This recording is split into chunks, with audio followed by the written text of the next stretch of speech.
La civilización occidental depende de ciertos principios, o más bien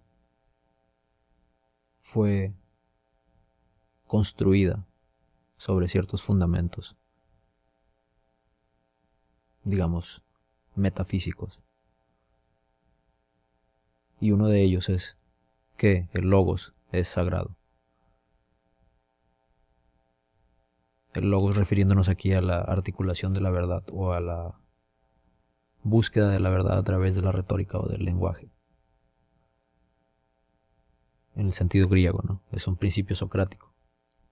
Que el logos, digo que los sofistas eran básicamente inmorales porque estaban usando una facultad sagrada del ser humano, de la persona, para fines individuales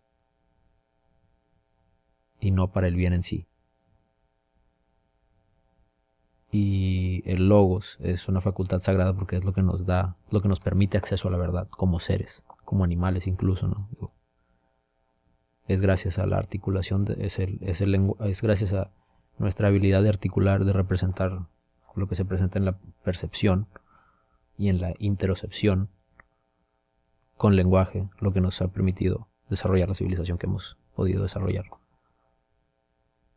De manera que es evidentemente sagrada esta facultad, esta habilidad de logos. Y después con el cristianismo, el logos se vuelve algo aún más sagrado en el sentido ya teológico, no nada más metafísico, filosófico, sino en un sentido teológico se une a nuestro entendimiento de la realidad, ¿no?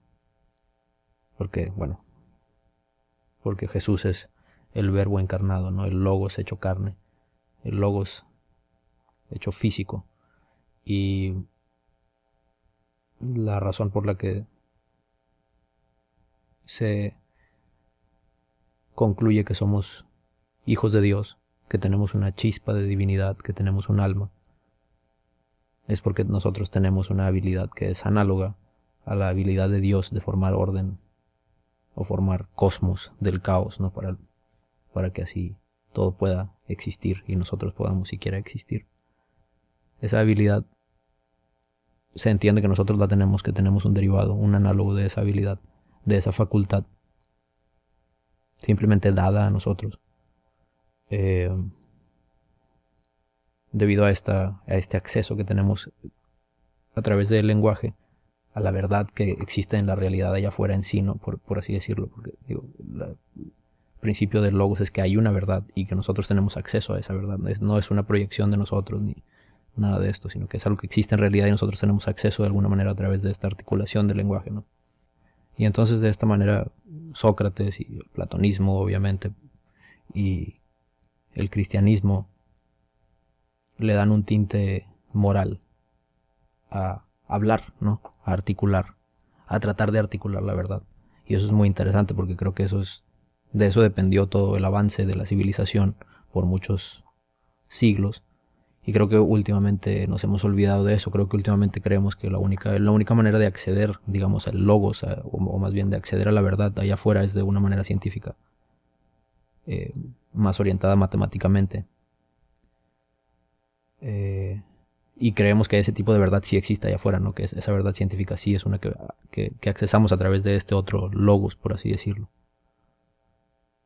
que es el lenguaje científico matemático, ¿no? Y digo, por simplificarlo así, nada más para contraponerlo con un lenguaje más que se trata de retórica, ¿no? De este tipo de lenguaje, ¿no? A diferencia del lenguaje matemático. El logos del que estoy hablando aquí es un lenguaje, sí, es este del que estoy hablando, no del matemático, porque ese todavía lo hacemos, ¿no? El sentido de presuponer que la verdad existe allá afuera y que la podemos alcanzar, eso todavía lo creemos y eso lo creen todos los científicos. Y lo cree todo el mundo, en un sentido científico más fisicalista, ¿no? Que la verdad es algo que existe allá afuera y digo, los fisicalistas dirían es básicamente pues el mundo físico y tenemos acceso a a través de todos estos mapas, ¿no? Que es el paradigma científico, la serie de paradigmas científicos. Pero nos hemos olvidado de que podemos,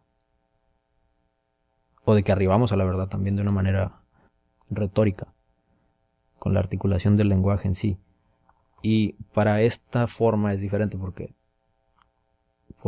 de esto no se trata de sistematizar y de pensar y de sentarse a escribir fórmulas sobre cómo articular la verdad. Se trata de una habilidad sobre la marcha, ¿no? Como una especie de estado de flujo que se puede adquirir solamente si se vive virtuosamente, de acuerdo a lo que dice Sócrates, si se vive virtuosamente de acuerdo al bien en sí y a la examinación de uno mismo.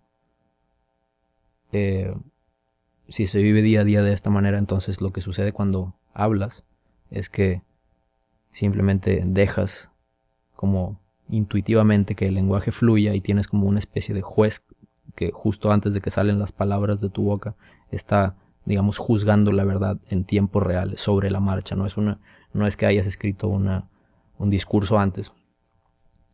No es que hayas escrito un discurso antes y que luego lo estés diciendo, ¿no? Eso no es la verdad, o eso no es articular la verdad para Sócrates, sino que es más bien como no pensar y dejar que tu ética, que has practicado como una especie de músculo, o sea, viviendo virtuosamente, examinándote a ti mismo, viviendo la vida filosófica, como lo diría Sócrates.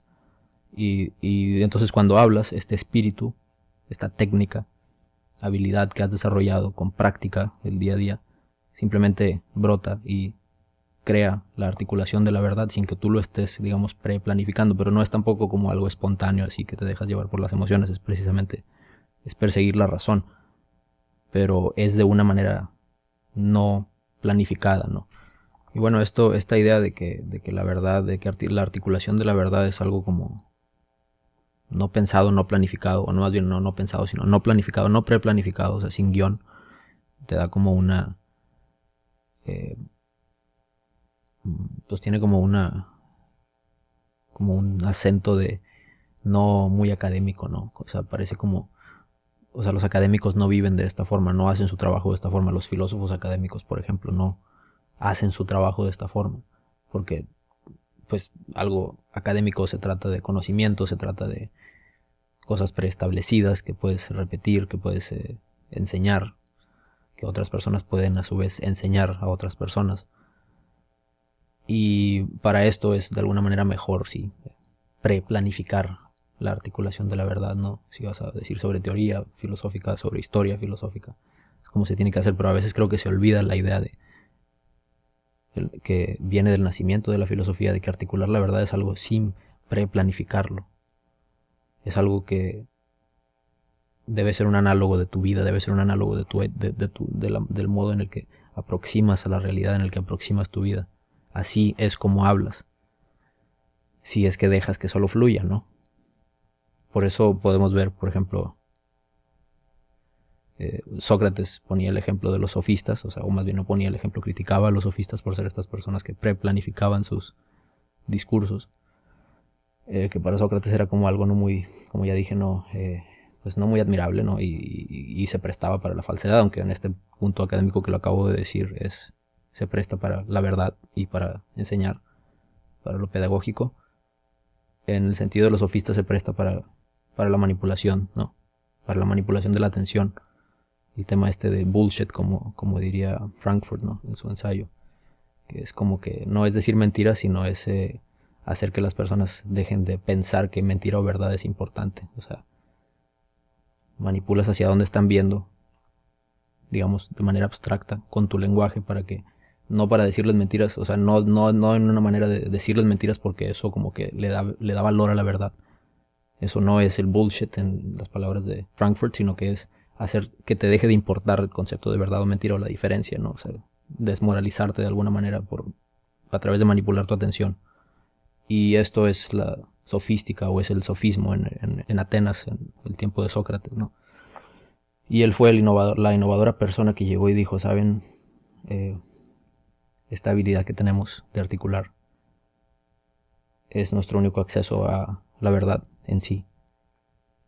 Y al episteme, ¿no? A la verdad hablada, a la verdad abstracta, a la que se puede aplicar, incluyendo la de la ciencia, que fue a través de estas ideas a donde llegamos a poder desarrollar toda la complejidad de abstracciones que tenemos hoy en día, que digamos la ciencia, la tecnología, todo lo que podemos hacer, que son mundos de abstracción que se han desarrollado sobre primariamente el mundo de la articulación de la verdad en forma de diálogo. Eso es básicamente lo que estoy diciendo. Y eso fue establecido por Sócrates y por Platón. Y entonces, como ya dije, aunque esto no se habla mucho en la filosofía académica hoy en día, aunque tengo respeto por la filosofía académica, como ya dije, yo estoy en el mundo de la filosofía académica. Y le tengo respeto al método y todo lo que implica, y la disciplina que implica, y lo bien que establece ciertas ideas en la mente.